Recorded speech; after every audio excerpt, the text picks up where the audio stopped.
Halo, berjumpa lagi dengan saya Mr. Wira. Di video kali ini kita akan memasuki materi tentang bentuk aljabar. Ini merupakan materi matematika kelas 7 di semester 1. Nah, mari kita mengenal terlebih dahulu bagaimana aljabar itu dan apa itu bentuk aljabar. Nah, sebelum itu mari kita lihat ilustrasi berikut. Pada gambar terlihat ada gambar apel ya, pohon apel dan pohon jeruk. Nah, ini merupakan suatu contoh permasalahan bentuk aljabar. Pak Idris mempunyai kebun apel berbentuk persegi, sedangkan Pak Thohir mempunyai kebun jeruk berbentuk persegi panjang. Ukuran panjang sisi kebun jeruk Pak Thohir 20 meter lebih dari panjang sisi kebun apel Pak Idris, sedangkan lebar kebun Pak Thohir 15 meter kurang dari panjang sisi kebun apel Pak Idris. Ternyata luas kebun Pak Idris dan Pak Thohir sama. Berapakah luas kebun apel Pak Idris? Nah, ini merupakan salah satu permasalahan klasik ya yang menggunakan konsep aljabar untuk menyelesaikannya atau konsep bentuk aljabar.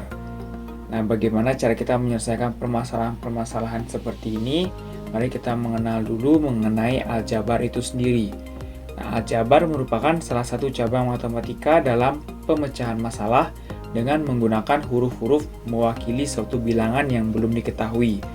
Nah, aljabar ini ditemukan oleh seorang penemu ya yang bernama Al-Khwarizmi.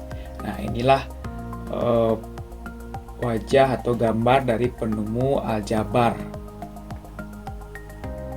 Aljabar ini sangat banyak digunakan di berbagai bidang ya, karena ini merupakan suatu konsep atau materi dasar matematika, sehingga di berbagai bidang tersebut banyak menggunakan aljabar.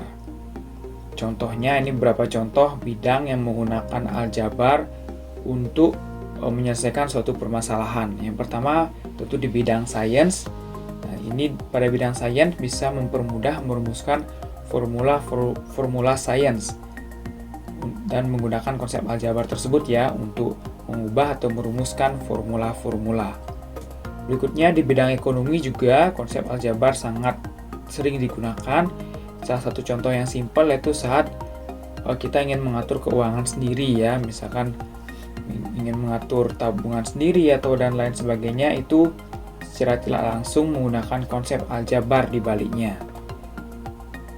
Misalkan di bidang yang ketiga tentang teknologi ya, tentu saja perkembangan zaman dan perkembangan teknologi atau komputer pada sekarang ini ya, itu berkat adanya konsep aljabar di baliknya ya. Di balik perkembangan tersebut ada konsep aljabar yang sangat membantu. Nah, ini beberapa bidang yang menggunakan konsep aljabar untuk menyelesaikan permasalahan-permasalahan. Masih ada banyak lagi yang menggunakan konsep aljabar.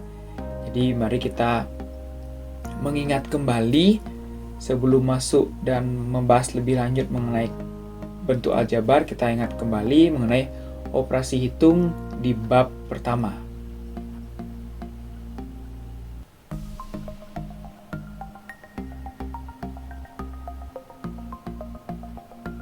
Nah, inilah yang akan kita pelajari di bab bentuk aljabar ini ya.